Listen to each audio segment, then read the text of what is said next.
Hi friends, KA ಕಡೆಯಿಂದ ಒಂದು good news ಬಂದಿದೆ.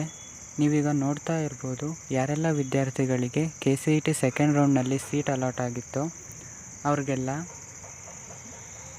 ಚಾಯ್ಸ್ ಎಂಟ್ರಿ ಮಾಡೋಕ್ಕೆ ಹಾಗೂ ಫೀ ಪೇಮೆಂಟ್ ಮಾಡೋಕ್ಕೆ ಸೆಪ್ಟೆಂಬರ್ 4ರವರೆಗೂ ಡೇಟ್ನ ಎಕ್ಸ್ಟೆಂಡ್ ಮಾಡಿದ್ದಾರೆ. ಸೊ ಅವ್ರೇನು ಕೊಟ್ಟಿದ್ದಾರೆ ಅಂದರೆ, ಎರಡನೇ ಸುತ್ತಿನಲ್ಲಿ ಸೀಟ್ ಹಂಚಿಕೆಯಾಗಿ ಸೂಕ್ತ ಚಾಯ್ಸ್ಗಳನ್ನು ಆಯ್ಕೆ ಮಾಡುವ ಅಭ್ಯರ್ಥಿಗಳಿಗೆ ಶುಲ್ಕ ಪಾವತಿಸಲು, ಸೀಟ್ ಕನ್ಫರ್ಮೇಷನ್ ಸ್ಲಿಪ್ ಡೌನ್ಲೋಡ್ ಮಾಡಿಕೊಳ್ಳಲು, ಕಾಲೇಜಿನಲ್ಲಿ ಪ್ರವೇಶ ಪಡೆಯಲು ದಿನಾಂಕವನ್ನು ವಿಸ್ತರಿಸಲಾಗಿದೆ. ಸೊ ನೋಡಿ, ಒಂದಿನ ಎಕ್ಸ್ಟೆಂಡ್ ಆಗಿದೆ. ಯಾರೆಲ್ಲ ಚಾಯ್ಸ್ ಎಂಟ್ರಿ ಮಾಡಬೇಕು ಅಂತ ಇದ್ದೀರಾ ಹಾಗೂ ಚಾಯ್ಸ್ ಎಂಟ್ರಿ ಮಾಡಿ ಫೀ ಪೇ ಮಾಡಬೇಕು ಅಂತ ಇದ್ದೀರಾ ಅವ್ರಿಗೆಲ್ಲ ಒಂದಿನ ಡೇಟ್ ಎಕ್ಸ್ಟೆಂಡ್ ಆಗಿದೆ. ಅಯ್ಯೋ ಏನಪ್ಪ ಮಾಡೋದು, ಟೈಮ್ ಇಲ್ವಲ್ಲ, ಸರ್ವರ್ ಬರ್ತಾ ಇಲ್ವಲ್ಲ ಅಂತೆಲ್ಲ ಟೆನ್ಷನಲ್ಲಿ ಇರ್ತೀರಾ.